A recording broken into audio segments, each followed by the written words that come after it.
alihi wa sahbihi ajmain. Bersyukur kita kepada Allah pada kesempatan yang berbahagia ini. Kembali kita dipertemukan di ujian tutup disertasi Bapak Promopendus, Syaiful Mahsan dengan NIM 2213700019 dengan judul disertasi Transformasi Madrasah Digital dalam Meningkatkan Pembelajaran PAI pada Madrasah Aliyah Negeri di Kota Parepare. Salam selawat kepada junjungan kita Muhammad Sallallahu Alaihi Wasallam, Nabi yang telah membawa kita dari alam yang gelap gulita ke alam yang terang benderang sebagai teladan bagi kita semua. Semoga risalah Nabi yang sampai kepada kita terus kita perjuangkan sampai akhir zaman. Bapak Dewan Penguji yang saya hormati, Bapak Profesor Dr. Haji Andinuddin sebagai penguji utama, kemudian Bapak Dr. HM Nasir, SMPD sebagai penguji kedua, kemudian Bapak Profesor Dr. HM Siridanga MS sebagai penguji keempat sekaligus promotor utama, kemudian Bapak Dr. Abdul Halik MPD sebagai ko-promotor 1, kemudian Ibu Profesor Dr. Siti Wardah Hanafidas MPDI sebagai ko-promotor 2. Mari kita mengawali pertemuan kita ini dengan bersama-sama membaca Bismillahirrahmanirrahim. Bismillahirrahmanirrahim. Selanjutnya kita serahkan kepada Promopendus Bapak Saiful Mahsan untuk menyampaikan ya perbaikan-perbaikan disertasi dari hasil kemarin yang menjadi penguatan untuk di ujian tutup kali ini. Pada Promopendus disilahkan. Ya, baik. Makasih banyak Pak Moderator. Assalamualaikum warahmatullahi wabarakatuh. Waalaikumsalam warahmatullahi wabarakatuh. Alhamdulillahirrahmanirrahim. Wassalatu wassalamu ala asrofil anbiya'i wal mursalin sayyidina Muhammadin wa ala alihi wa sahbihi ajma'in. Amma ba'du. Rabbi sholli sadri wa yassir amri wa hlul min lisani yafqahu qawli. Yang terhormat, yang sama saya muliakan Bapak Profesor Dr. Andi Nudin MSI, penguji pertama, mungkin tidak sempat pada hari ini hadir. Dan yang kedua Bapak Dr. Haji Muhammad Nasir MPD. Yang ketiga Bapak Dr. Raya Mangsi SPD MPDI. Kemudian yang saya hormati pula promotor kami, yaitu mata pelajar Profesor Dr. Haji Muhammad Siridanga MS. Kemudian promotor 1 Bapak Dr. Abdul Halik MPDI, dan promotor kedua Ibu Profesor Dr. Siti Wardah Hanafidas MPDI. Terima kasih pada kesempatan ujian tutup kali ini. Izinkan saya untuk menyampaikan disertasi saya, yaitu dengan judul Transformasi Madrasah Digital dalam meningkatkan mutu pembelajaran PAI, Pendidikan Agama Islam, pada Madrasah Aliyah Negeri di Kota Parepare. Yang menjadi melatar belakangi penelitian ini adalah sebenarnya di Kota Parepare Madrasah Aliyah Negeri ada dua, yaitu Madrasah Aliyah Negeri 1 Kota Parepare dan Madrasah Aliyah Negeri 2 Kota Parepare. Secara umum di Kementerian Agama Kota Parepare itu sejak tahun 2017-2018 sudah digalakkan digitalisasi madrasah. Sudah dicanangkan digitalisasi madrasah. Kemudian penguatannya pada tahun 2019 sudah diterbitkan panduan tentang madrasah digital yang diterbitkan oleh Badan Penelitian dan Pengembangan Diklat Kementerian Agama Republik Indonesia, yang dimana pada saat itu masih mengusung nama e-learning, yang menjadi uh, pusat, menjadi tonggak pelaksanaan kegiatan transformasi madrasah, pembelajaran madrasah digital. Pada pembahasan RPJM nasional tahun 2020-2024, 7 prioritas Kementerian Agama, yang kedua adalah transformasi digital. Sehingga untuk bidang pendidikan telah dicanangkan madrasah digital, bahkan pada awal tahun 2020, karena pada saat itu pandemi, telah gencar-gencarnya madrasah digital disuarakan, sehingga MAN 1, MAN 2 pada saat itu juga melaunching madrasah digital untuk MAN 1 dan MAN 2, yaitu bulan Mei tahun 2021. Kemudian untuk madrasah digital ini sebenarnya secara menyeluruh transformasi digital, termasuk madrasah digital, semua lini di madrasah, baik manajemen maupun proses pembelajaran. Untuk proses pembelajaran, semua mata pelajaran digalakkan, bahkan disediakan buku-buku digital. Namun pada kenyataannya, peneliti melihat kondisi bahwa madrasah digital yang dilaksanakan di madrasah itu aktif berjalan dengan baik untuk mata pelajaran umum. Sehingga, namun untuk mata pelajaran pendidikan agama Islam, di mana mata pelajaran pendidikan agama Islam terdiri atas akidah akhlak, fikih, Quran hadis, dan sejarah kebudayaan Islam, ini belum begitu tersentuh. Untuk itu peneliti mencoba menelusuri kondisi yang demikian, sehingga peneliti membuat sebuah rumusan masalah, yaitu pada rumusan masalah di disertasi ini, yaitu bagaimana bentuk transformasi madrasah digital, baik hardware, software, dan brainware-nya yang ada di Madrasah Alia Negeri Sekota Parepare. Kemudian yang kedua, bagaimana bentuk proses pembelajaran PAI dengan pendekatan madrasah digital. Kemudian yang ketiga, apakah program madrasah digital dapat meningkatkan pembelajaran PAI di Kota Parepare. Kemudian penelitian kami laksanakan sejak tahun 2023 sampai pelaksanaan seminar hasil kemarin. Ini kami melakukan metode penelitian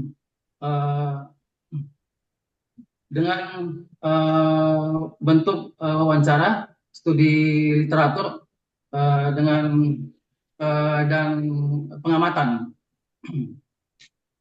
Bentuk metode penelitian yang kami lakukan adalah metode penelitian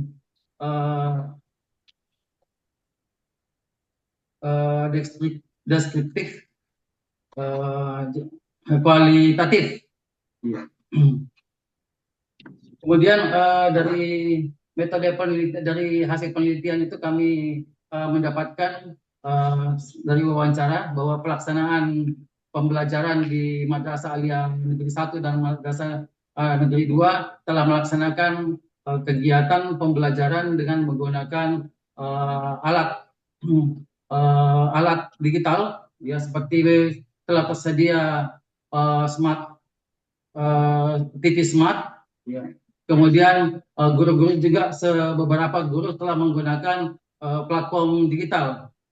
Namun belum kita dapatkan adanya platform digital yang resmi yang digunakan. Masih pada kemampuan kapasitas masing-masing guru. Masing-masing guru untuk mendapatkan metode-metode yang diinginkannya.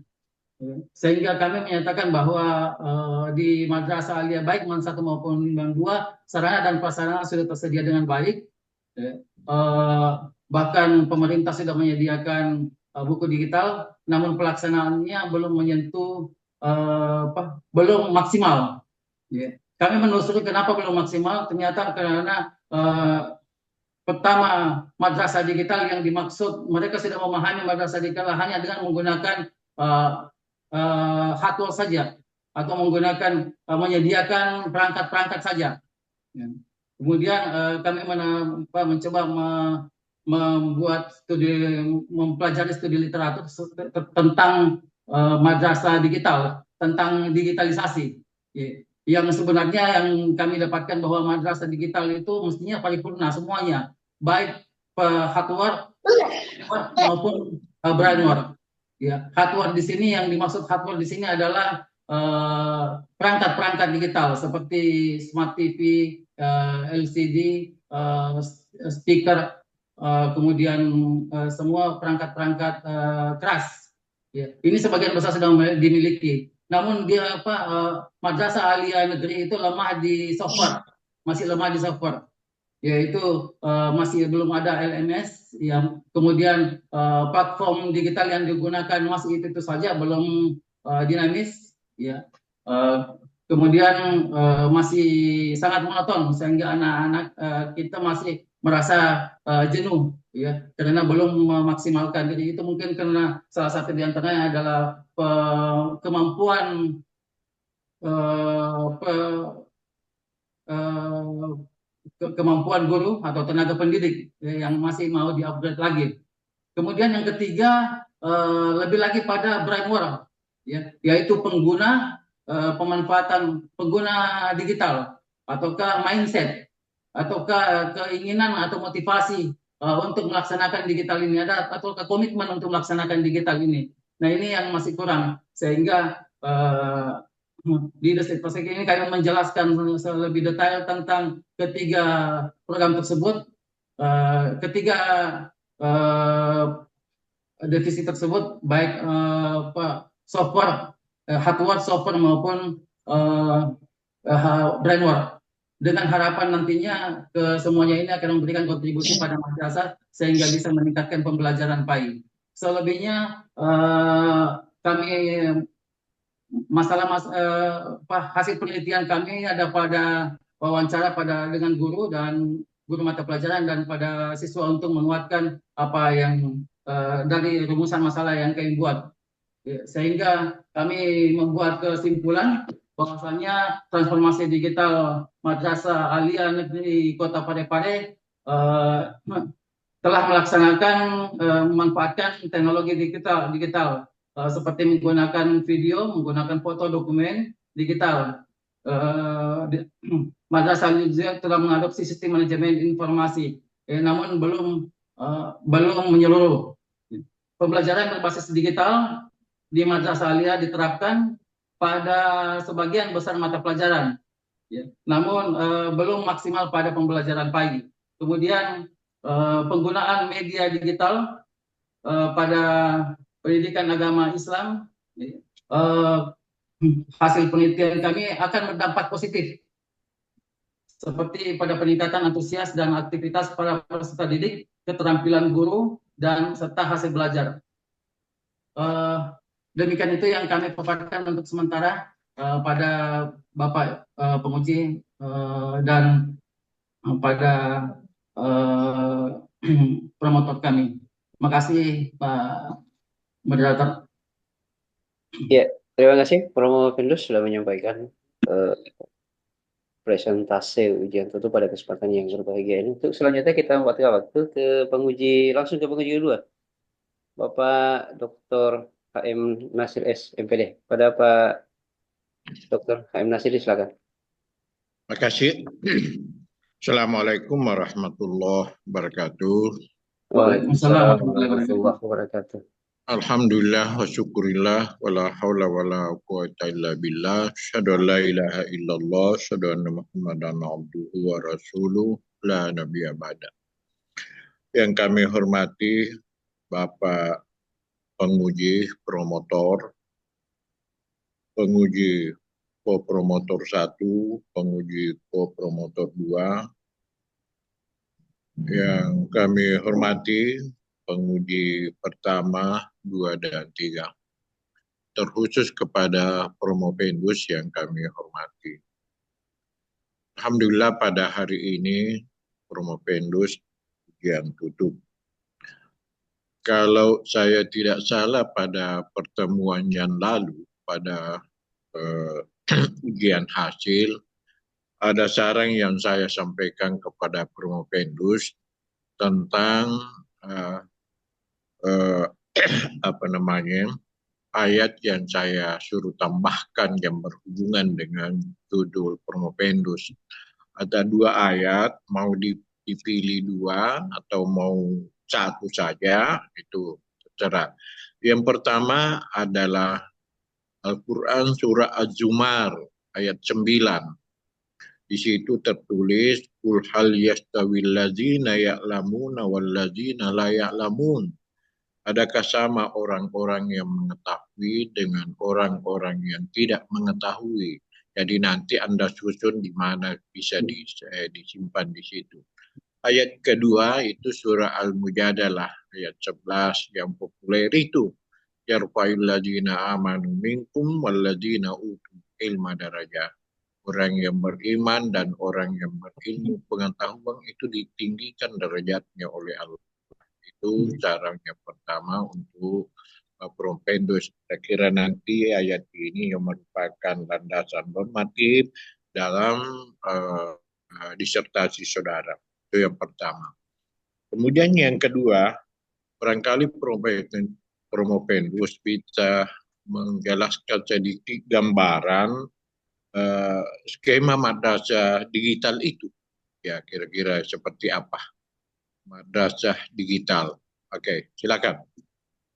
Iya, makasih. Makasih banyak pada Bapak Dr. Haji Muhammad Nasir. Saya kemarin memang menerima masukan tadi, Pak. Saya sudah memasukkan beberapa ayat dan hadis, tapi belum sempat dengan seperti hadis yang saya ayat Jum'ah tadi. Saya belum sempat isi. Insya Allah saya akan isi setelah ini saya akan masukkan. Kemudian ada beberapa hadis yang terkait memang dengan ini, yaitu pertama hadis Bukhari Muslim saya sudah masukkan sesuai dengan masukan dari Bapak penguji, ya, di halaman 5 saya sudah masukkan, yaitu an Abi Hurairah radhiyallahu anhu an Rasulullah sallallahu alaihi wasallam qala isa mata ibnu adama an qata'anahu amalahu illa min salasa sadaqah jariyah atau ilmun yuntafa'u bihi atau walidin salihin yada'ulahu. Jadi ayat itu, hadis tersebut saya sudah masukkan sesuai dengan saran tadi. Nanti untuk ayatnya saya masukkan, saya siap tambahkan lagi. Oke. Ya, ada ya, insyaallah. Kemudian untuk madrasah digital ada pada halaman kami masukkan di halaman 61, yaitu pada masuk pada kerangka pikir. Disitulah kami jelaskan tentang sebenarnya yang berharap untuk madrasah digital itu terdiri dari harus ada peningkatan ataukah harus ada pemahaman tentang madrasah digital yang terdiri dari hardware, software, dan brainware. Ya, inilah yang akan kita sampaikan kepada nantinya sebagai hasil penelitian kepada madrasah, karena selama ini madrasah cuma memahami hardware saja, kemudian sudah mengklaim sebagai madrasah digital. Hardware di situ kan termasuk input device, kemudian processing device, dan output device, serta storage device. Kemudian software mereka sudah harus menyediakan paling tidak 3 software di situ, yaitu software sistem yang selama ini kita dipakai mungkin Windows atau Linux, kemudian software aplikasi. Nah, inilah ratusan software aplikasi ini yang harus dikelola dengan baik oleh madrasah untuk menguatkan madrasahnya, baik untuk media pembelajaran, begitu pula yang terkait dengan hal-hal yang menunjang media pembelajaran seperti perpustakaan, eh, kemudian kegiatan ekstrakurikuler, ya, kegiatan-kegiatan lain, termasuk manajemen madrasah, manajemen guru, dan lain-lain. Kemudian yang ketiga adalah learning management system. Learning management system ini memang harus dilakukan oleh setiap madrasah yang menyebut sebagai madrasah digital. Karena learning management system inilah menghubungkan antara semua aplikasi-aplikasi yang ada untuk meningkatkan kualitas dari pembelajaran. Termasuk mata pelajaran PAI juga masuk di situ. Kemudian brain war ini yang dimaksud adalah guru dan staf, admin, admin dan maintenance, kemudian siswa, orang tua siswa, dan staf administrasi. Di samping itu juga yang tidak kalah pentingnya secara abstrak yaitu adalah mindset yang harus dibangun pada madrasah, pada semua stakeholder bahwa madrasah digital ini sangat penting dan sesuai dengan zaman yang ada. Nah, ini juga saya masukkan sesuai dengan hadis Rasulullah juga yang diriwayatkan oleh Umar bin Khattab, yaitu didiklah anakmu sesuai dengan zamannya karena dia tidak lahir pada zamanmu. Nah, ini menjadi dasar utama bahwa kita harus bertransformasi, harus kuat untuk mengubah guru yang harus berubah menjadi zaman sekarang ini yang disebut zaman Z. Bukan anak-anak yang harus ke belakang, harus mengikuti gaya guru, tapi guru yang harus mengikuti gaya anak-anak. Demikian itu Pak Dokter. Terima kasih. Berikut. Untuk menghadirkan peserta didik yang mampu memahami kompetensi digital pada generasi abad ke-21 atau 4.0, peserta didik harus mempunyai 4 kompetensi. Kompetensi apa saja yang harus dimiliki oleh peserta didik itu? Iya. Anak-anak harus tetap memiliki kompetensi yang sama seperti yang dijelaskan oleh Bloom, ya, yaitu kompetensi kognitif, kompetensi afektif, dan kompetensi spiritual, ya, kompetensi psikomotorik dan kompetensi. Jadi ada 4 ini: kompetensi kognitif, kompetensi afektif, kompetensi psikomotorik. Nah, ini harus ditambah dengan kompetensi spiritual. Nah, ini keempat ini harus tetap melekat pada pembelajaran digital. Nah, khusus untuk hardware atau sama kita kenal dengan penggunaan teknologi digital ini pada psikomotorik.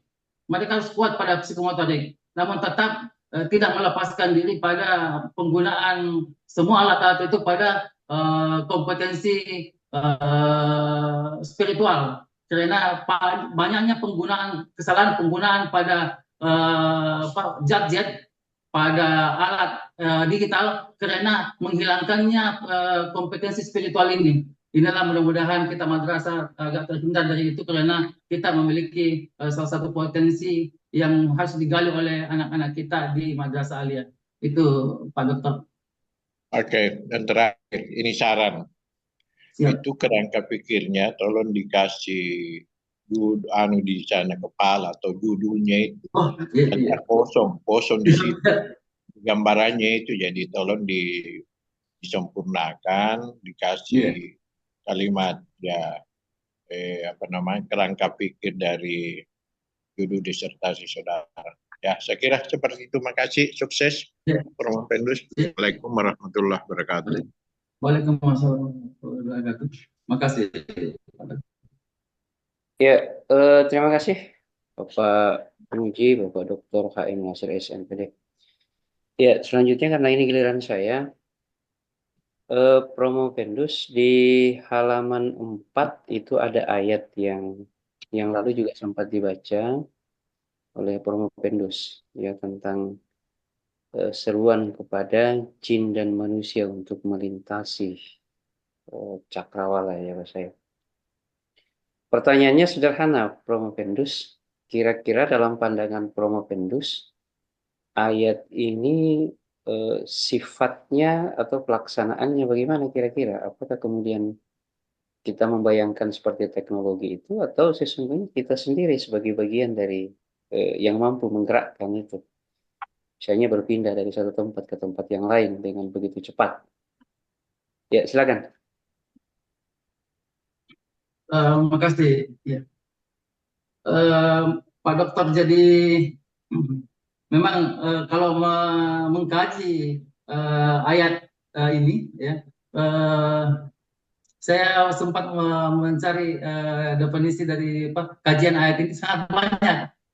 Iya. Karena ini menjadi dasar ayat ini menjadi dasar untuk melangkah jauh ke depan, ya. Melangkah dari lebih dari yang normal. Ya. Jadi ada kesempatan, ada uh, ini maksud saya gini, ini bukan Iya. perintah maksudnya sebenarnya. Jadi tidak ada kata perintah, tapi kata ini bahkan memberikan penekanan bahwa sebenarnya kita bisa, sebenarnya kita mampu gitu. Kita mampu melintasi, kita sanggup untuk melintasi penjuru langit dan bumi. Yang kita paham bahwa penjuru langit dan bumi itu adalah batasan sebenarnya, batasan kemampuan manusia. Tapi kenapa kita bisa melalui itu? Karena kita memiliki kekuatan, ya. Nah, kekuatan itulah yang disebut dengan sultan. Ini sultan inilah yang banyak dibahas. Kalau menurut Abdul Razak An-Naufal dalam bukunya Muslimin wal Amal Hadis, katanya sultan adalah ilmu pengetahuan dan kemampuan atau teknologi. Jadi bisa pada taraf pengetahuan, bisa taraf kompetensi kemampuan, bisa bahkan pada taraf teknologi. Kenapa? Karena ada kondisi-kondisi inilah yang bisa dimanfaatkan untuk melintasi langit dan bumi. Padahal kita paham bahwa semua alam ini adalah sebagai tempat untuk kita belajar. Jadi Iqra, kita membaca semuanya, ya baik kauliah maupun kaunia. Seperti itulah mungkin yang saya pahami bahwa ini yang kita bahas tentang ini masih sedikit. Dan ini tidak akan pernah ketinggalan zaman dari halaman ayat 33 ini. Karena dimanapun kita berkembang ilmu pengetahuan, tetap akan terus kita ditantang untuk terus menambah pengetahuan kita, karena kita memiliki kemampuan sebenarnya itu dan Allah memberikan kesempatan untuk kita melakukannya. Itu untuk sementara, Pak Dokter. Siap. Sekarang ini, apakah memungkinkan seorang pribadi dengan kemampuannya itu tiba-tiba melintas jarak dan waktu, misalnya dari Parepare tiba-tiba ada di Mekah, tanpa dengan menggunakan alat? Gini, saya pernah berada seperti ini. Ya. Ada sebuah rumus klasik. Ya. Ini saya kebetulan saya guru fisika, sempat jadi guru fisika gitu. Ada sebuah rumus klasik dikatakan E sama dengan mc kuadrat. Energi sama dengan massa kali c kuadrat. Gitu. Jadi maksudnya massa bisa berubah menjadi energi dan energi bisa berubah menjadi massa. Tapi kalau massa ingin menjadi energi, maka harus dikali dengan kuantum kuadrat. Persoalannya sampai sekarang kuantum kuadrat ini yang belum bisa terbahasakan. Tetapi sudah diberikan gambaran bahwa kalau kita sudah berubah jadi energi, maka kita bisa melintasi waktu, melintasi jarak, ya 10 kali 3 kali 10 pangkat 8, atau kalau maksudnya 300 juta kilometer per detik. Itu kecepatan cahaya. Sedangkan yang dimaksud dengan energi adalah cahaya adalah energi. Ya. Jadi Sebenarnya kalau menurut teori ini sebenarnya kita bisa, cuma harus kita harus memecahkan kuantum itu apa gitu. Jadi untuk sementara pemahaman saya bisa saja terjadi. Kemudian yang kedua, kecepatan-kecepatan seperti itu sudah pernah terjadi. Bagaimana pada saat zaman kerajaan Sulaiman dengan memejamkan mata sudah jadi sebuah istana untuk Ratu Balkis. Kemudian bagaimana dengan Isra Mi'raj yang dilakukan Rasulullah? Untuk sementara Isra Mi'raj yang dilakukan Rasulullah itu tidak bisa dijelaskan oleh akal. Itu kata sebagian ulama. Ya, tapi sebenarnya tidak seperti demikian menurut saya. Itu menjadi tanda-tanda bahwa itu bisa terjadi. Kalau terjadi seperti yang saya katakan tadi, energi, maka jarak antara antara bumi dengan matahari kan saja cuma 9 menit. Ya, matahari ke sini cuma 9 menit. Ya. Jadi bagaimana dengan jarak antara bumi dengan Sidratul Muntaha? Ya, yang dikatakan Sidratul Muntaha itu adalah di langit ke-7, itu bisa saja terjadi. Kalau kita bisa memecahkan apa yang dimaksud dengan C kuantum. Tapi untuk sementara kalau kita bahas itu mungkin ada yang mengatakan bahwa kita terlalu mengada-ngada untuk membahas tentang itu. Mohon maaf. Luar biasa. Dan sebenarnya kalau saya ditanya di awal, lebih cocok Pak Saiful meneliti tentang itu dan jelas sekali buktinya. Susah dicari. Ya, ini kalau tapi saya simpan pertanyaan ini Pak Ustaz, Pak Saiful, saya simpan pertanyaan ini untuk dikembangkan di promosi. Kelihatannya ini lebih seru untuk menjelaskan itu ke audiens. Saya sempat mencoba membahas itu, tapi untuk pribadi saya Pak Dokter tentang yang dimaksud dengan langit pula. Karena kan yang dimaksud dengan langit kan tujuh lapisan langit itu kan angka 7 itu kan hanya angka kebiasaan bagi orang Arab. Ya, jadi apakah itu dimaksud dengan langit? Bahkan sempat saya pernah menulis sebuah tulisan bahwa langit itu tidak ada. Yang sempat saya banyak dicaci maki. Iya, Langit tidak ada. batas pandangan manusia. Sebatas pandangan mata kita. Ya, ini saya sekali lagi saya simpan pertanyaan itu untuk dipromosi dan saya berkeyakinan bahwa ini adalah sesuatu yang luar biasa dan saya juga sesungguhnya masuk ke teori-teori itu, mengkaji itu dalam perspektif Al-Quran. Ternyata kita bisa berpindah dari satu tempat ke tempat lain karena sesungguhnya bumi ini ternyata lapisan-lapisan yang bisa kita padatkan tiba-tiba dan bisa melebar tiba-tiba. Dalam pandangan sederhana. Ya, itu yang pertama. Yang kedua, pertanyaannya tadi ada menarik di pembahasan Pak Ustaz Saiful tadi itu, bahwa ternyata guru-guru madrasah kita yang terkait dengan materi PAI itu gatek ya, mungkin bahasanya gatek teknologi untuk menggunakan itu.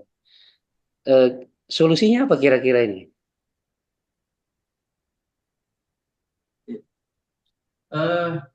Kami di Kementerian Agama, kebetulan saya juga berada di 2 tahun yang lalu saya di pendidikan madrasah, seksi pendidikan madrasah. Tidak ada cara lain yang kita lakukan selain betul-betul kita mengedukasi terus, mengedukasi guru itu dengan lompatan yang tinggi.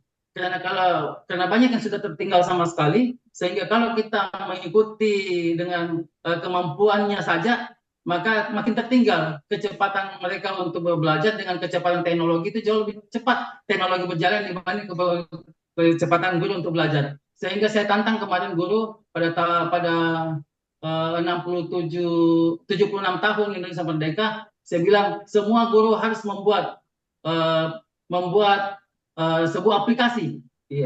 Yang saya guru bukan kontennya, tapi saya membuat aplikasinya. Dan ternyata waktu itu saya canangkan, saya dapat sekitar 90 guru dan betul-betul saya seleksi sampai 76 aplikasi pembelajaran yang muncul dari guru-guru. Itu berarti sebenarnya guru-guru bisa, tapi betul-betul kita selalu edukasi aplikasi. Khusus untuk materi ini, saya akan sebenarnya memberikan, kalau bisa mungkin saya akan menulis sebuah buku tentang tentang madrasah digital. Di mana madrasah digital itu yang mereka paham itu seperti itu yang saya maksud tadi, hardware saja. Bagaimana dengan softwarenya? Bagaimana dengan kualitas softwarenya? Bagaimana dengan learning management sistemnya? Dan kemudian yang terutama brainwashnya, bagaimana mindsetnya? Ya, anak-anak itu kalau dikatakan awal pembelajaran ini kalau anak-anak dikatakan kita belajar menggunakan teknologi, menggunakan alat ini, mereka senang. Tetapi guru menggunakan alat itu saja. Akhirnya bosan juga anak-anak. Gitu. Kenapa? Karena cuma itu saja yang mereka pahami. Sehingga pada prinsipnya nanti kita akan lebih banyak mengedukasi guru-guru tentang software dan hardware. Karena kalau software dan brainware. Karena kalau hardware itu kan memang mestinya disediakan oleh madrasah. Itu Pak Dokter untuk sementara pemahaman saya. Ya, luar biasa Pak Syekul. Ini luar biasa dan saya tidak tahu apakah itu dituliskan tadi itu yang kalimat-kalimat terakhir ini. Ini kalimat-kalimat seperti itulah sebenarnya menurut pandangan saya ya, pribadi itulah yang sebenarnya kita butuhkan dalam membangun satu sistem. Nah, ternyata Pak Ustaz Saiful sudah melakukan itu ketika berada pada posisinya dan Iya, ternyata iya. sudah Cuma saya melahirkan nggak berani masukkan ke sini kalau sekian tujuh masalah tempat puluh itu. lima sekian konten pembelajaran dan itu kan salah satu bukti tentang transformasi Iya. madrasah digital sesungguhnya. Ya, saya pikir-pikir terima kasih banyak. Ya, Untuk makasih selanjutnya banyak. kita ke penguji sekaligus promotor Bapak Profesor Dr. HM Siridanga, MS. Pada Prof. Siri disilakan Prof.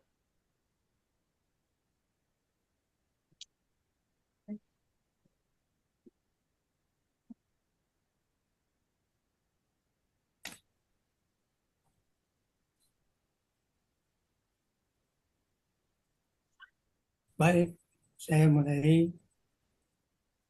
Yang saya mau sampaikan ada beberapa hal. Yang pertama Pak, bab 1 pendahuluan. Ada sedikit Ya. saya mau minta dilaksanakan.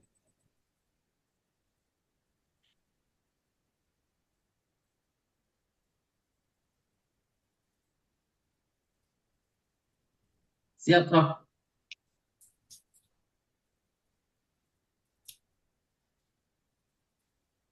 Ya, silakan dibaca Pak Ustaz Sepul. Bab 1. Tentang bab 1 pendahuluan mulai dari eh, halaman pertama, Prof. Ya, betul. Bismillahirrahmanirrahim. Bab 1 pendahuluan latar belakang. Era globalisasi pada abad 21 menjadi sebuah karakteristik yang dibangun dengan arus teknologi informasi dan komunikasi yang melaju begitu pesat dan menuntut manusia untuk bekerja secara kompetitif di berbagai bidang. Pemanfaatan media teknologi menjadikan segala kehidupan manusia menjadi mudah. Selain itu, teknologi informasi dan komunikasi yang merupakan sebuah media telah menjadi sebuah lifestyle di mana ia bukan lagi sebuah kemewahan dalam kehidupan, melainkan sebuah kebutuhan primer dalam mengeksplor kehidupan ke depannya. Bidang pendidikan merupakan ranah yang sangat terbantu oleh perkembangan teknologi. Proses pembelajaran dituntut untuk selalu melakukan pembaharuan serta menjadi formula yang memiliki posisi penting dalam pembelajaran. Karena dengan pembelajaran berbasis teknologi digital akan lebih mengefektifkan komunikasi antara peserta didik, pendidik, dan peserta didik dalam proses pendidikan dan pengajaran. Meskipun penggunaan media teknologi tidak sepenuhnya menjanjikan perbaikan dalam bidang pendidikan yang ada, namun penggunaan teknologi dan media di tangan yang tepat mampu memberikan dampak yang sangat positif dalam perkembangan pendidikan. Tergantung pada siapa yang menggunakannya. Oleh sebab itu, tenaga pendidik dituntut untuk mampu menggunakan fasilitas teknologi dan media yang telah tersedia agar mampu memanfaatkan teknologi dengan baik. Sebagaimana yang tertuang pada Undang-Undang Nomor 20 Tahun 2023 Pasal 45 Ayat 1 menyebutkan bahwa setiap satuan pendidikan formal dan non-formal menyediakan sarana dan prasarana yang memenuhi keperluan pendidikan sesuai dengan pertumbuhan dan perkembangan potensi fisik, kecerdasan intelektual, sosial, emosional, dan kejiwaan peserta didik. Tersedianya segala fasilitas penunjang proses pembelajaran baik sarana dan prasarana dapat membantu tercapainya tujuan pendidikan, yaitu mencerdaskan anak bangsa. Kemampuan iptek kemajuan iptek yang tercermin saat ini menjadi sebuah hal yang menantang terutama bagi dunia pendidikan. Dikarenakan adaptasi yang harus dilakukan menyangkut dua hal.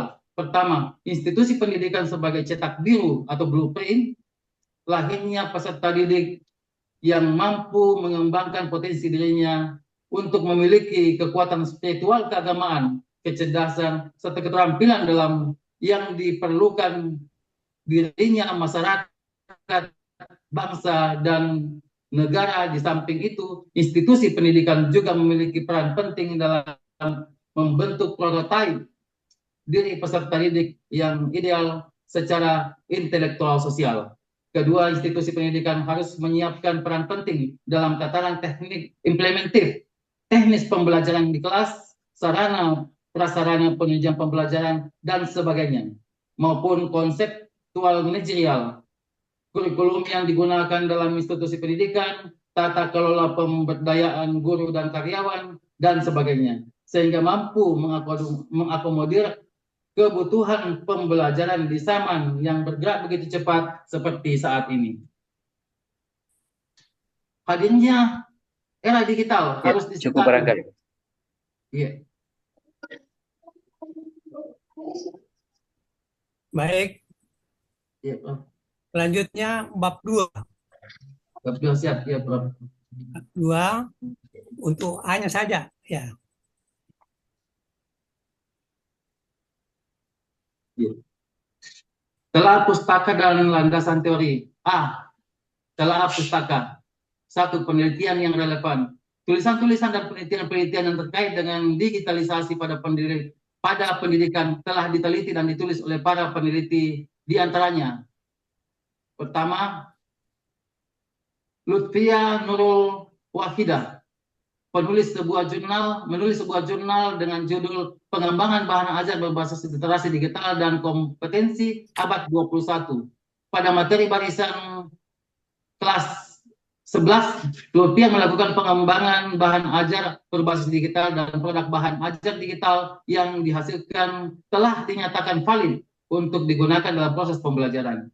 Dengan jurnal yang ditulis oleh Lutfia Nurul Wahidah, memberikan keyakinan yang kuat terkait penelitian yang akan diteliti karena perlakuan digitalisasi pada proses pembelajaran mampu memberikan perubahan terhadap proses pembelajaran untuk lebih meningkat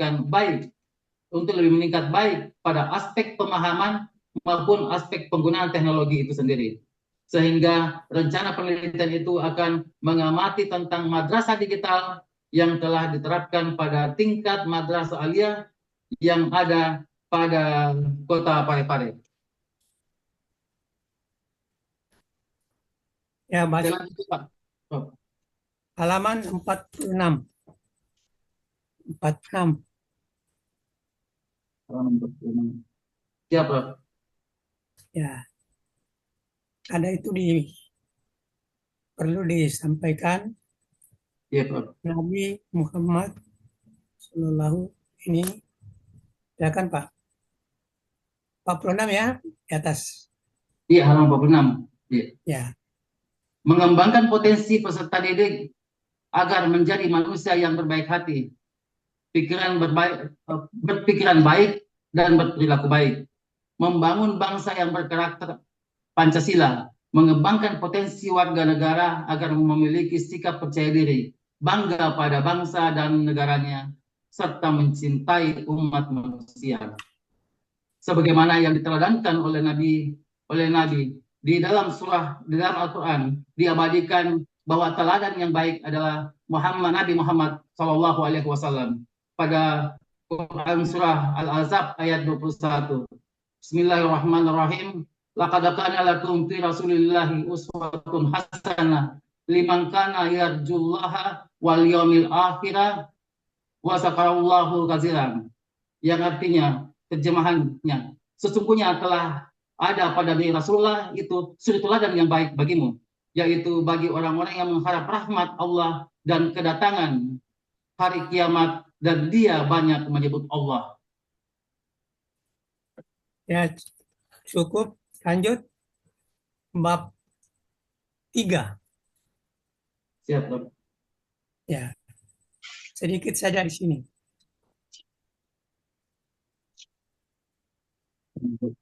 Bab 3, ya. Ya, ketiga. Bab 3, metode penelitian. A. Jenis dan pendekatan penelitian. Jenis penelitian ini adalah penelitian lapangan, field research, yaitu penelitian yang dilakukan secara sistematis dengan meneliti langsung ke objek penelitian dengan memfokuskan pada aspek-aspek yang berkaitan dengan pengamatan. Field research merupakan penelitian kualitatif yang bertujuan untuk mengumpulkan informasi aktual secara rinci dan melukiskan realita yang ada. Diawali dengan mengamati kondisi yang sebenarnya yang terjadi pada sebuah lingkungan masyarakat maupun lingkungan sekolah, sehingga mendapatkan informasi langsung dan terbaru terhadap masalah yang terjadi atau cross-checking terhadap bahan-bahan yang telah ada. Ya, kita lanjut lagi, Pak. Bab Siap, berapa ini? Bab 4, Prof. Ya, Bab 3 ya sekarang. betul. Ya, silakan. Bab 4, Pak. 4, bukan 3. Bab 4. Ya, betul.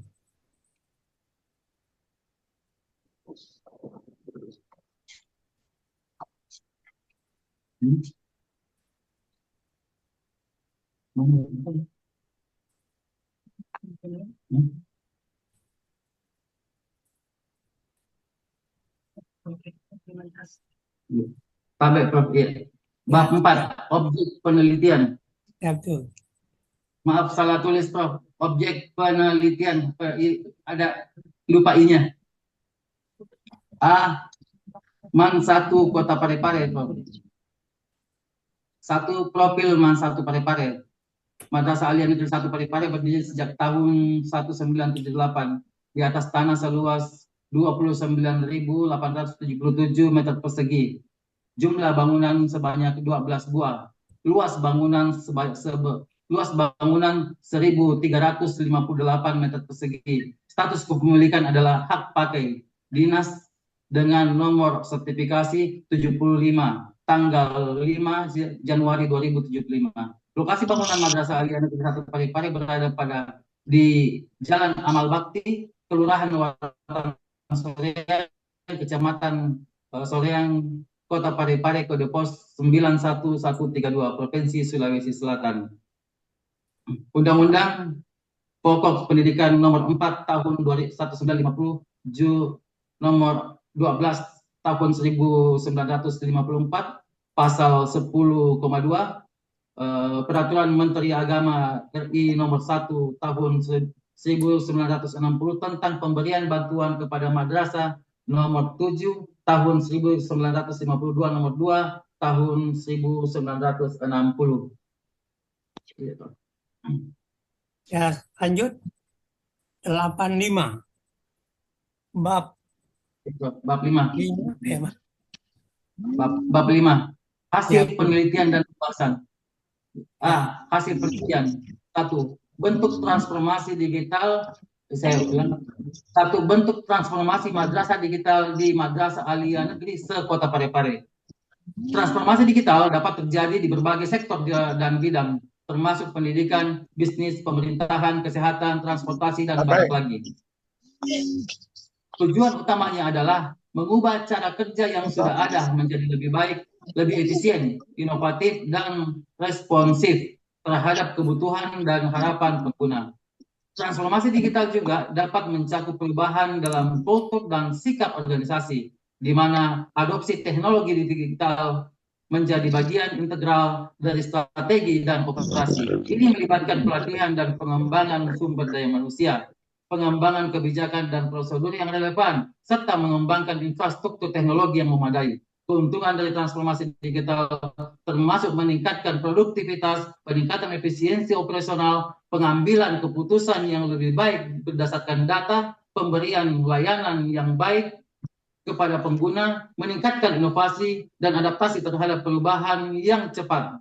Namun, transformasi digital juga dapat menimbulkan tantangan seperti tantangan keamanan data, perubahan budaya organisasi, kesenjangan digital, dan ketergantungan terhadap teknologi.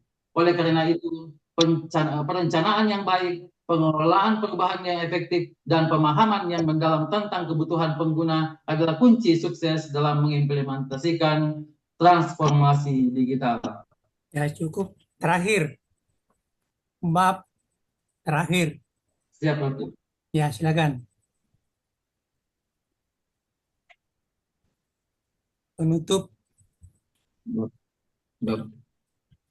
Pak penutup. 154. 154. Iya, 154. Iya, Prof. Ya. Bab 6 penutup. Ya. Kesimpulan 1. Transformasi digital di Madrasah Aliyah Negeri Parepare dilakukan melalui pemanfaatan teknologi digital dalam penyediaan infrastruktur yang teknologi. Guru-guru telah menggunakan berbagai media digital seperti video, foto, dokumen digital untuk memperkaya proses pembelajaran. Madrasah juga telah mengadopsi sistem manajemen informasi sekolah atau SMIS untuk meningkatkan efisiensi digital. 2. Pembelajaran berbasis digital di Madrasah Aliyah Negeri Parepare diterapkan pada sebagian besar mata pelajaran dengan memanfaatkan media seperti smartphone, LCD proyektor, komputer, PowerPoint, WhatsApp, dan YouTube. Dampak yang dirasakan adalah peserta didik menjadi lebih semangat dan tidak bosan selama proses pembelajaran.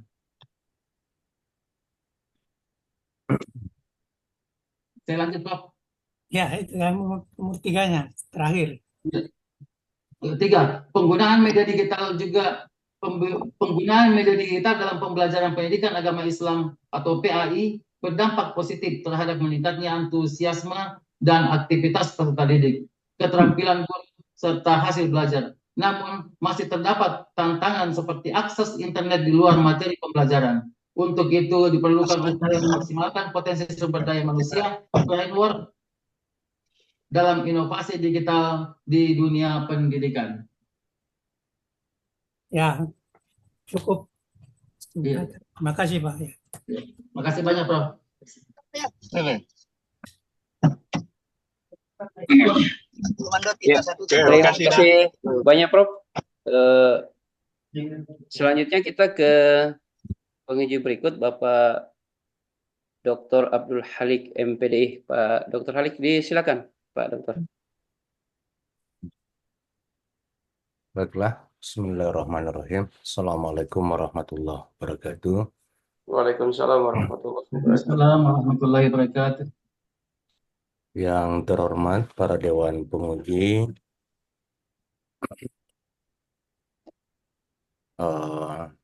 Saudara Promopendus yang sama-sama kita banggakan.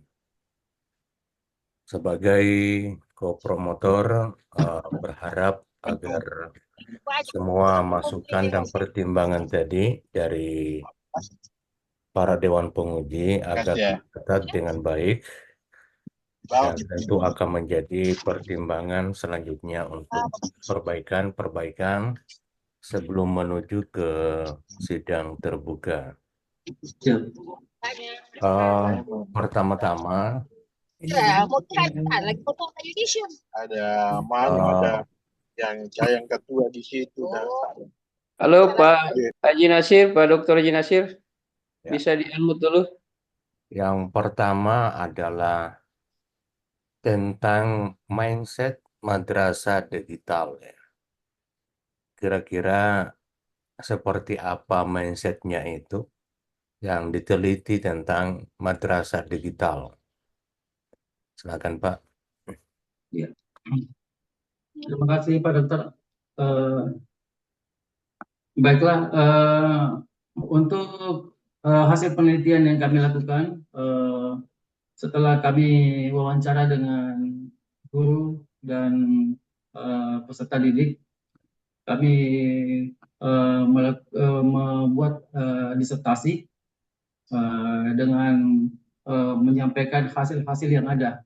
Hasil-hasil yang ada itu pemahaman guru-guru tentang madrasah digital masih sebatas pada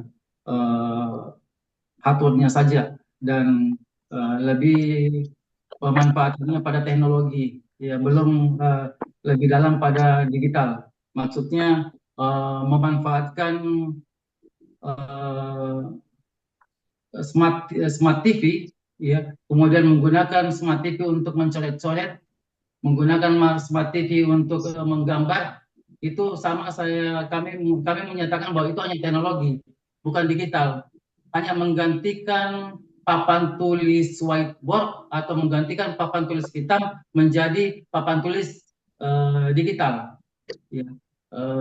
Karena hanya menjelaskan dengan cara kembali mencoret-coret di smart smart. Nah, inilah salah satu yang kami maksud bahwa belum memahami tentang digital yang sebenarnya. Kemudian anak-anak juga lebih cenderung senang. Kemudian kita tanya bagaimana model pendidikan, model digital yang ada, model digital yang mereka maksud seperti PowerPoint. Ya, PowerPoint. Lagi-lagi PowerPoint itu hanya sebatas teknologi untuk memberikan penjelasan. Ya.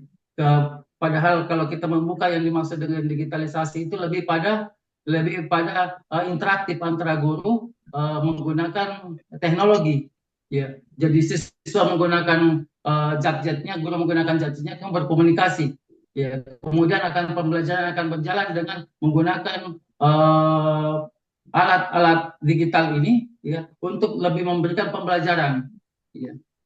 Taruhlah seperti kalau kita pembelajaran fikih ibadah haji. Ya. Nah, ini fikih ibadah haji tidak lagi hanya memberikan penjelasan menggunakan smart TV, tapi tetap menuliskan tata cara atau menuliskan urutan-urutan haji. Ya. Tetapi kan lebih kepada teknologi itu memanfaatkan teknologi untuk memberikan pengalaman belajar bagi anak-anak lebih dalam. Nah, ini yang kami harapkan. Dengan memahamkan pada mereka bahwa madrasah digital itu bukan hanya hardware saja, tapi menggunakan banyak software. Taruhlah yang menggunakan alat MRT atau menggunakan alat apa namanya yang bisa langsung yang saat ini lagi tren, ya, metaverse, ya. Jadi menggunakan Ka'bah virtual. Ya, sehingga saya pernah mencoba sekali menggunakan Ka'bah virtual itu, betul-betul kita berjalan 7 kali sehingga selesai tuntas. Kalau kita cuma berjalan cuma 5 kali, dia belum tuntas. Ya, jadi menggunakan metaverse seperti itu ini memberikan pembelajaran lebih menarik pada anak-anak. Tapi itu belum dilakukan mungkin karena memang terlalu untuk ke depan, mungkin baru bisa dilakukan sama seperti itu. Tapi minimal mereka diberikan pemahaman bahwa digital itu tidak hanya pada hardware saja, tapi menggunakan lebih banyak software, bahkan brainware itu memberikan pemahaman, mindset bahwa semua kegiatan-kegiatan digital ini adalah salah satu bentuk salah satu pembelajaran, bukan hanya pada game saja atau pada hardware saja. Mungkin ini yang sempat bisa tangkap dari literasi yang saya sempat baca dan hasil wawancara yang ada Pak Dokter Tabe. Ya. Jadi paling tidak ya ranah madrasah digital ini memiliki hardware, ya, software dan brainware, ya.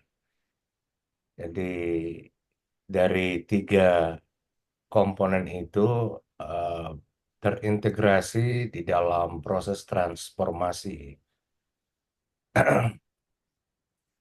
Mungkin ya pertemuan yang lalu saya sudah sampaikan deskripsinya secara umum bagaimana konsepsi madrasah digital itu, baik secara suprastruktur maupun secara infrastrukturnya. Selanjutnya adalah ini transformasi. Tadi digambarkan ada semacam suatu deskripsi bahwa konsepsi madrasah digital itu setengah hati ya untuk menuju ke sana. Tapi itu juga sebagai bagian dari tuntutan dan memang sebagai bagian dari kebutuhan di era digitalisasi sekarang ini. Nah, melakukan satu upaya transformasi tentu ada kriteria atau prasyarat yang harus dipenuhi ya. Kira-kira prasyarat seperti apa yang harus dipenuhi oleh suatu madrasah agar bisa memasuki dunia madrasah digital? Eh, Baik, makasih Pak Dokter. Saya tidak mendapatkan literasi yang pasti tentang harus ada syarat untuk menjadi madrasah digital. Namun secara ruhiyah, secara eh, Kementerian Agama jauh-jauh telah membuat baik slogan maupun semangat untuk bertransformasi. Nah, kemudian khusus untuk madrasah digital, bahkan tahun 2019, Litbang Kementerian Agama, Balitbang Diklat Kementerian Agama RI telah membuat eh, buku Juknis ya, madrasah digital. Walaupun saya melihatnya juknis itu belum lengkap, tapi minimal itu yang mereka pegang sehingga kita bisa memahami. Kalau di juknis itu kalau saya baca sudah mengisyaratkan untuk adanya ketiganya ini, walaupun dengan bukan bahasa software, hardware dan brainware, ya, tetapi lebih pada ke sana.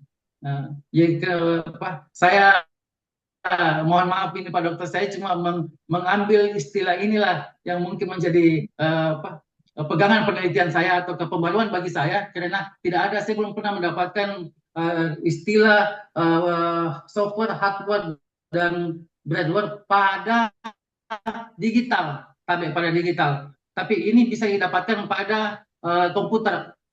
Jadi kalau kita memberikan pembelajaran komputer, dasar-dasar komputer, maka bagian-bagian komputer itu ada 3, yaitu software, hardware, dan firmware. Itu bagian-bagian komputer. Tetapi untuk digital belum pernah saya mendapatkan hasil penelitian ini. Makanya karena pernah juga saya membawakan materi komputer, dasar-dasar komputer, saya bilang ini yang bahasa yang pas sebenarnya untuk bisa memberikan gambaran yang menyeluruh tentang madrasah digital. Sehingga kalau kemungkinan ketiganya ini bisa dijelaskan, maka insya Allah madrasah digital bisa lebih nyata digitalnya. Untuk sementara itu jawaban saya, Pak Dokter.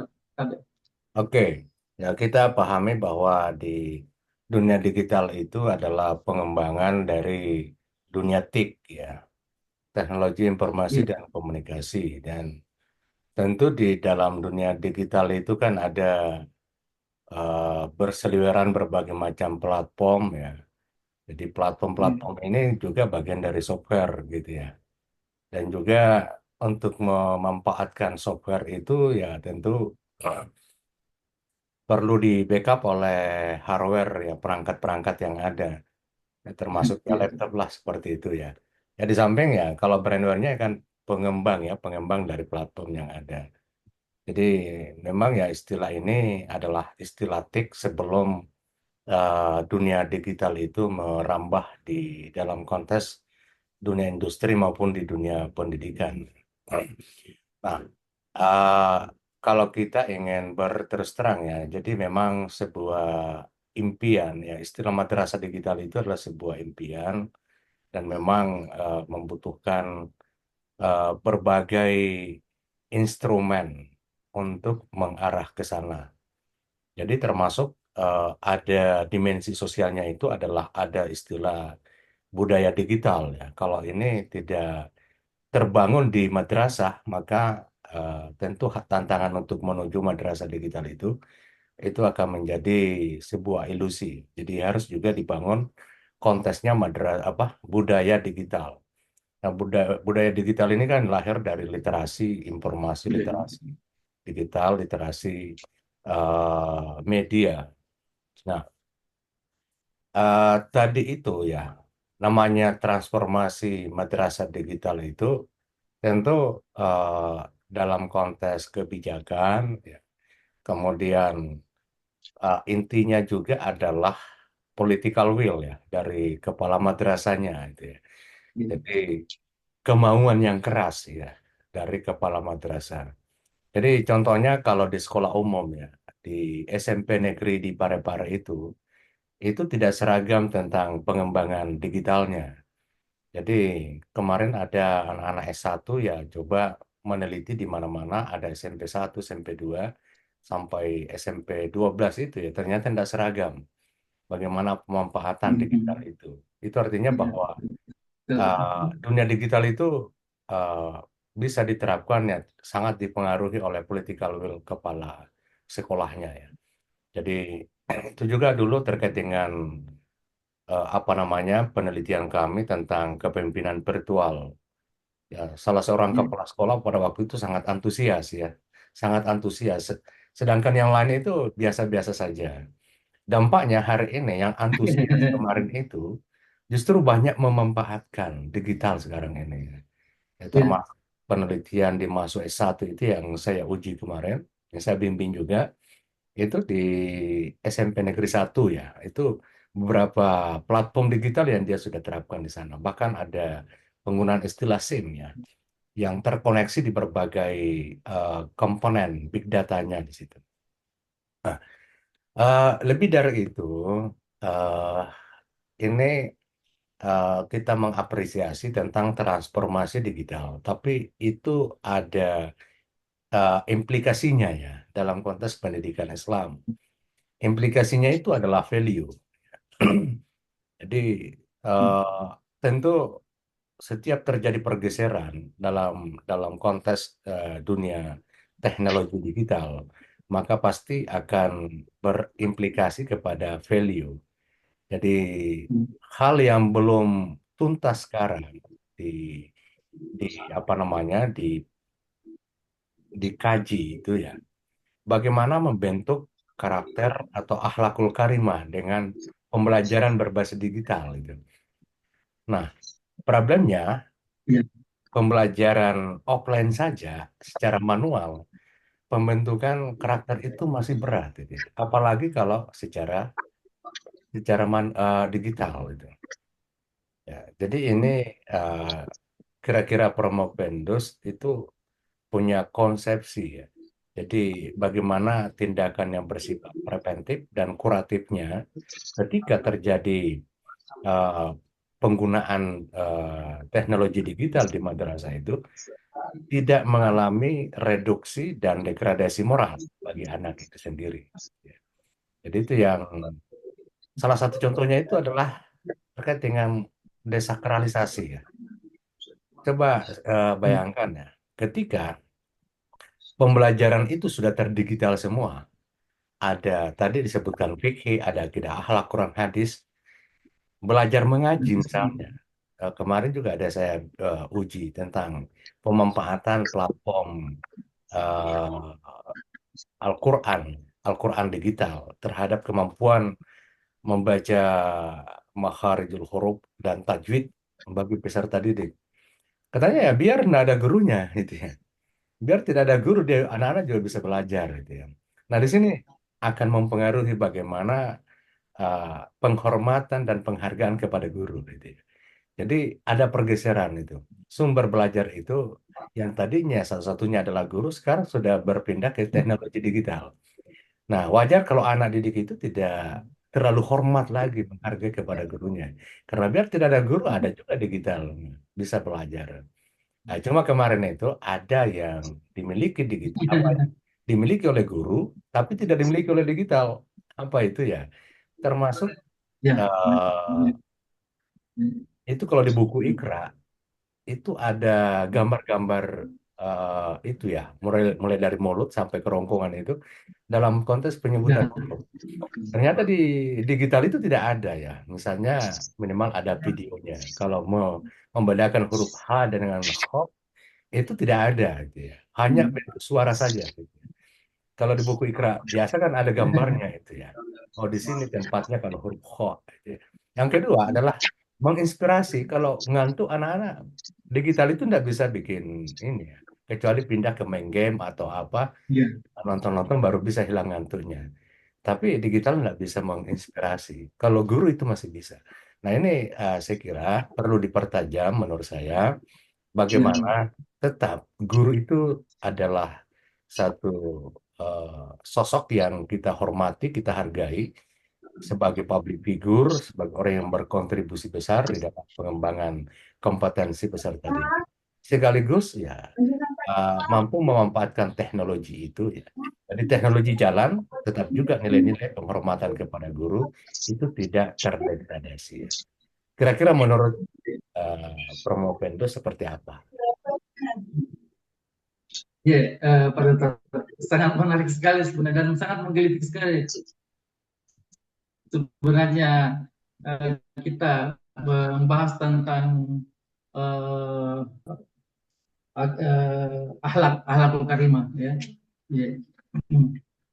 Karena jadi ada semangat digital yang menyebabkan seakan-akan semua harus didigitalkan. Nah, ini juga perlu menjadi batasan. Jangan sampai karena ada semangat digital maka semua harus digitalkan. Bahkan sumber belajar pun tidak mau lagi menggunakan sumber belajar yang lain termasuk guru, karena semua tersedia di digital. Nah, inilah yang sebenarnya yang harus juga memberikan pembatasan. Dibatasi, jangan sampai semua harus diarahkan ke digital sehingga kita sendiri kebingungan bagaimana cara digital untuk akhlakul karimah, bagaimana caranya digital untuk beberapa kasus-kasus seperti empati, ya, yang terkait dengan value nilai, gitu. Nah, ini juga perlu kita jelaskan pada semua guru, terutama bagi pengguna digital, bahwa tidak semua harus digital. Sebenarnya begini, standarnya hakikatnya digital itu adalah teknologi. Hakikatnya teknologi itu adalah alat bantu. Kalau alat bantu berarti dia ada intinya dan dia membantu. Persoalannya sekarang kalau semuanya harus digantikan dengan teknologi, maka salah kaprah jadinya. Guru yang awalnya sebagai satu-satunya sumber belajar, ya sekarang bukan berarti karena adanya sumber belajar maka guru dihilangkan. Ya, tidak sama sekali seperti itu pemahaman digital. Ya, karena dia pemahaman digital kita kembalikan lagi. Digital itu adalah teknologi dan teknologi itu alat, gitu. Mesin istilahnya apa ya, kalau pesawat yang seperti kalau dalam fisika itu alat ungkit itu pesawat. Batu bisa dipindahkan tanpa menggunakan itu, tapi menggunakan menggunakan tenaga yang tinggi, menggunakan pengungkit itu cuma menghemat energi. Nah, itulah yang disebut dengan teknologi sebenarnya. Bahkan lebih lagi digital, teknologi full yang hanya menggunakan pinjar, menggunakan jari atau menggunakan menggunakan alat gadget. Nah, tetapi tidak berarti bahwa itu harus meninggalkan guru. Ya, sekarang guru punya kepentingan, guru sangat dibutuhkan sekarang sebagai motivator. Dan guru juga tidak boleh tidak bisa menjadikan dia sebagai satu-satunya sumber belajar yang bertahan seperti itu. Tetapi guru sekarang sangat dibutuhkan sebagai motivator, ya, alat kontrol, ya. Jadi tetap guru sebagai manajer di kelas. Guru tidak bisa tinggalkan kelas, tetap guru sebagai manajer di kelas. Namun pergeserannya adalah guru tidak harus lagi menguasai siswa dengan cara satu-satunya sumber belajar, gitu. Karena ada beberapa termasuk akhlak, etika, kemudian naluri, insting, ya. Kemudian ada lagi beberapa yang diajarkan oleh Rasulullah yang harus kita ikuti oleh guru. Seperti kan disebutkan tadi suri teladan, dan itu diberikan pada siswa. Memang tidak harus dengan menggunakan teknologi, tapi menggunakan alat teknologi, menggunakan digital dengan mudah. Contohnya, berikan banyak contoh-contoh dengan menggunakan video, ya, akan lebih mudah terenyuh anak-anak, ya. Jadi, tapi tidak harus meninggalkan begitu saja. Termasuk seperti yang disunahkan Rasulullah. 4 yang disunahkan Rasulullah itu agak repot untuk digital penuh, ya. Ya, jadi sidik, amanah, tablik, fatona. Kemudian itu tidak bisa betul-betul dihilangkan kemudian digantikan dengan teknologi atau digantikan digital. Pasti harus ada tuntunan, ya. sama seperti cara metode pembelajaran Rasulullah dari murabbi ke mutarabbi, kemudian dari berlanjut, dan itu akan ada ruhnya. Nah, itu yang tidak bisa lepas dari pembelajaran, dan itu harus tetap selalu muncul. Ya, karena itu ada ruh, ya, dalam pembelajaran. Itu mungkin untuk sementara saya bisa Ya, gambarkan, saya tidak bisa terlalu larut dalam ini karena ada sesuatu yang tidak bisa terbahasakan, Pak Dokter. Terakhir Pak ya. Saya Iya. minta satu kata kunci. Eh, kenapa madrasah digital itu penting sekarang ini? Satu kata kunci saja.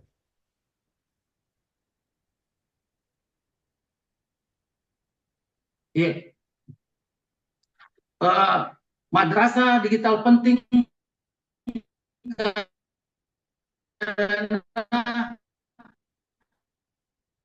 karena anak-anak sudah memiliki digital tersebut. Sehingga anak-anak sudah generasi digital, maka kita harus mengajarkan anak-anak dengan menggunakan digital. Itu saja mungkin, Pak Dokter. Ya. Mohon maaf kalau salah. Saya kasih kata kunci ya Pak Iya, iya, iya. Pak Dokter. Seplen. Jadi madrasah digital itu penting sekarang ini karena satu alasannya ya, efisiensi itu ya. Iya, Terima kasih. iya, betul. Assalamualaikum warahmatullahi wabarakatuh. Waalaikumsalam warahmatullahi wabarakatuh. Iya, efisiensi. Tapi boleh jadi tidak efektif untuk pembelajaran akhlak kayaknya. Betul. Selanjutnya kita ke penguji terakhir, Bapak Ibu Profesor Dr. Siti Wardah Nabilas. Silakan Bu Pro. Baik, Assalamualaikum warahmatullahi wabarakatuh. Waalaikumsalam warahmatullahi wabarakatuh. Alhamdulillah, Promopenda sudah sampai di penghujung ujian tutup dan insya Allah satu langkah lagi menuju untuk promosi doktor dan mencapai titelnya, titel doktornya. Oke, tadi sudah banyak pertanyaan yang diajukan oleh para penguji dan mungkin tidak ada yang tersentuh di metode penelitiannya. Ya, saya berangkat dari metode penelitian saja. Di sini Pak Promopenda, ini penelitian apa ini, Pak Sepul? Jenis penelitiannya? Jenis penelitian deskriptif kualitatif. Iya, oke. Jadi penelitian kualitatif. Berapa lama meneliti di lapangan? Sejak tahun 2022 setelah seminar proposal, kemudian terbit surat surat penelitian. Mungkin saya turun efektif sekitar beberapa 2 minggu mungkin, selebihnya itu mengumpulkan data ya, sampai 6 bulan. 6 bulan ya. Nah, memang sudah cukup kalau disertasi itu pengambilan data itu 6 bulan ke atas, tidak boleh 6 bulan ke bawah ya. Oke. Jadi tahapan-tahapan pengumpulan data ini tentu sudah dilakukan di lapangan. Kemudian teknik pengumpulan datanya, tentu ada wawancara, ada observasi, dan sebagai pendukung juga ada dokumentasi. Ya, ada dokumentasi yang dilakukan untuk mendukung daripada penelitian Anda. Nah, yang ingin saya dengarkan informasi dari Pak Saiful bahwa ketika mengambil data di lapangan tentu karena ini adalah penelitian kualitatif, tentu kita berhadapan langsung dengan informan. Ya, mungkin saya bisa dikasih informasi, informannya itu siapa-siapa saja? Kami melakukan teknik wawancara. Kalau untuk teknik wawancara itu kami langsung wawancara dengan guru, siswa, dan kepala sekolahnya. Sedangkan informasi lain, data-data primer kami ambil langsung di sekolah. dan Ya. juga minta dari KTU. Apakah ini dilakukan secara serentak pada saat ke lapangan? Kalau untuk ke lapangan wawancara bertahap, Prof. Oke, bertahap. Oke, saya kira seperti itu. Di dalam penelitian kualitatif, tentu kalau sudah pengambilan data di lapangan secara jenuh atau secara tuntas, karena kita menggali, kalau kualitatif itu menggali data secara jenuh sampai sedetail-detailnya. Jadi ya nanti kalau sudah jenuh baru kita tinggalkan informan, ya. Nah, setelah sudah mendapat data, tentu sampai di rumah kita reduksi, ya. Nah, yang ingin saya tanyakan di sini, bagaimana cara mengecek data dari informan pertama itu bahwa ini benar datanya, ini adalah qualified. Makanya kami melakukan wawancara bukan cuma pada satu saja. Kami membuat wawancara karena kan jumlah siswa sekitar 100 lebih. Kami membagi ke kelas 10, 11, 12. Di kelas 12 pun kami memilih beberapa siswa yang tidak harus ditentukan oleh mereka. Kami yang langsung mendatanginya, sehingga kami bisa melihat keakurasian dari pembahasan mereka, pemahaman mereka setelah kami reduksi data. Iya, oke. Yang saya ingin dengarkan bahwa bagaimana cara, ya, misalnya Pak Saiful datang ke lapangan, sudah mendapat informasi data, informasi tentang data yang diinginkan dari informan, ya, sudah diwawancarai satu orang. Nah, ini tadi informan pertama ini sudah memberikan data. Bagaimana caranya mengecek ini? Apakah benar atau bagaimana ini data yang diberikan? Apa yang dilakukan sesudahnya? Jadi beberapa data, Prof. Jadi beberapa data yang kami dapatkan dari wawancara, semua kami ambil, Prof.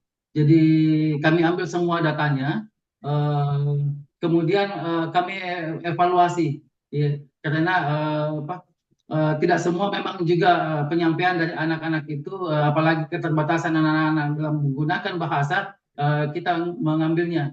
Ya, saya anggap di guru saja, Pak. Berapa guru diwawancarai? Kami mengambil guru,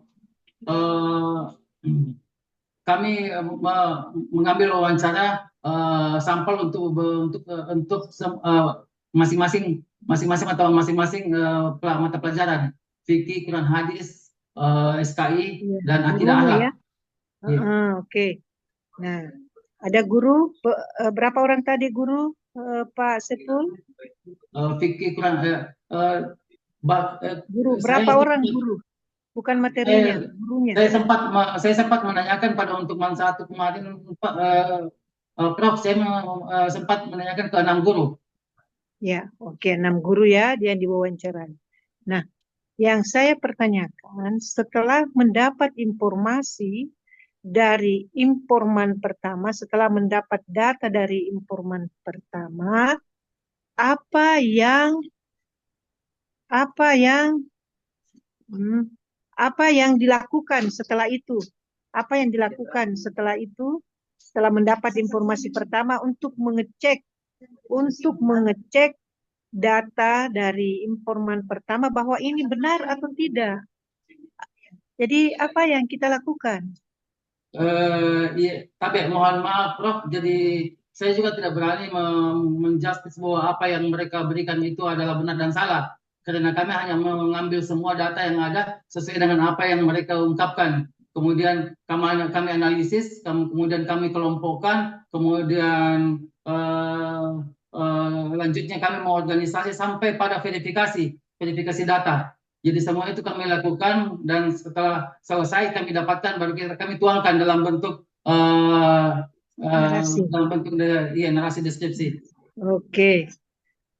Nah, kita berulang-ulang di sini mungkin saya sampaikan bahwa di dalam penelitian kualitatif itu tidak bisa terpisahkan namanya triangulasi. Ya, triangulasi itu mengecek data apakah ini benar atau tidak. Bagaimana caranya? Jadi dari informan pertama kita sudah mengambil data. Nah, untuk mengecek data yang pertama kita ambil ini, kita melakukan triangulasi. Kita datangi informan kedua. Informan kedua itu dengan instrumen yang sama, ya, dengan pertanyaan yang sama. Kita mau cek ini apakah benar atau tidak. Makanya di dalam penelitian kualitatif ada namanya triangulasi. Itu tidak bisa dipisahkan. Nah, setelah kita dapatkan data pada informan kedua, ternyata sama dengan informan pertama. Berarti itu kuat. Berarti itu keabsahannya kuat. Maka pada wawancara kedua selalu ada kata dipertegas.